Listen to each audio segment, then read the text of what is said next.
Hey guys, Yorkshire batsman Will Fraine here. Hope everyone's staying safe and well and reasonably productive during this period of isolation that we're in the middle of.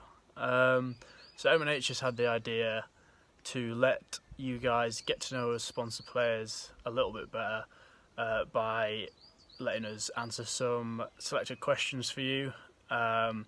So just to give you guys a bit more insight into who we are as people and whatnot. So hope you enjoy. So this is a tricky one.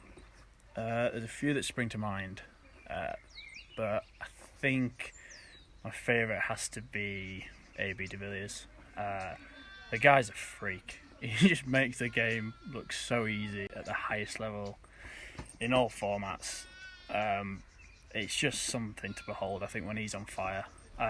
He's exceptional at fielding as well, can hold the gloves, so I mean he's just a bit of a freak in general.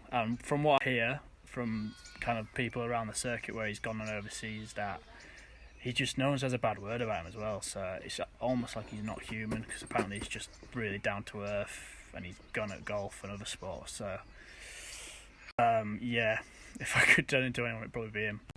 So when it comes to music, I'd say I'm a bit of a jack of all trades. If you looked at my Spotify, there is a vast majority of songs from very different genres on there. I think the only one that's probably not on there is maybe heavy metal.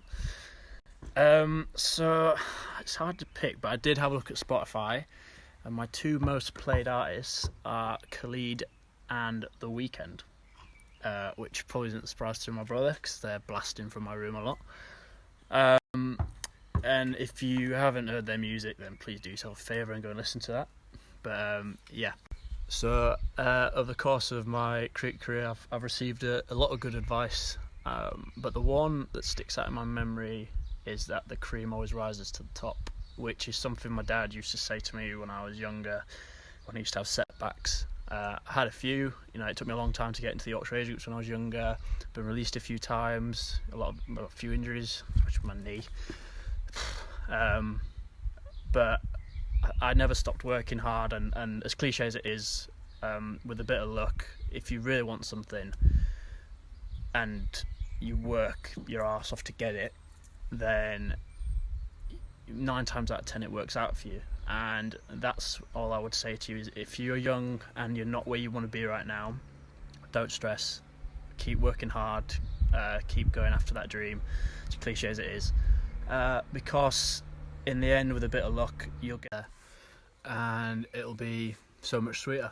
The people that doubted you and people thought you couldn't do it or get to where you are, they'll have to eat their words, and it's a really satisfying feeling to do that. But yeah, just go for it, really. Just if you want something, make sure you don't give up on it and ride with the setbacks. The cream always rises to the top. Ooh. So again, a tricky one, because there's a lot of potential nominees for this, but I've had a good think, and I think I've got it down to 3.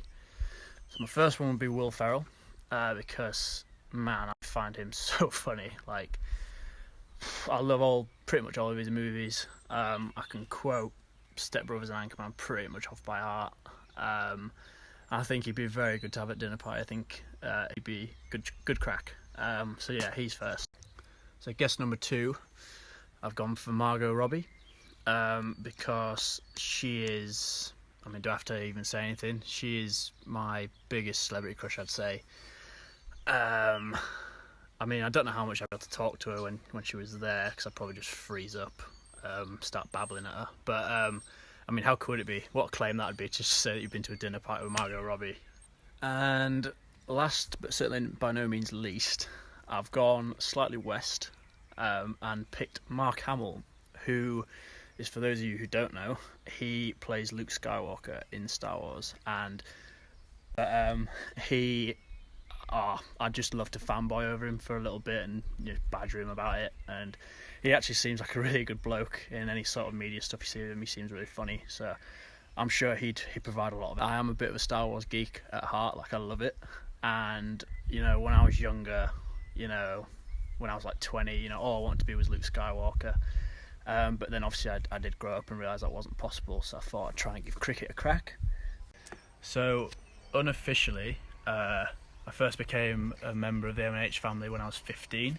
I had an M&H Harlequin, which was a dream of a bat. Served me well for a couple of years. And then after that, when I was at Worcester, playing in the academy there, I got a small sponsorship when I was 18, I think. So been with M&H now for about four seasons, and couldn't be happier. Great company, great equipment. I cannot speak highly enough of them. So again, guys, thank you for your support.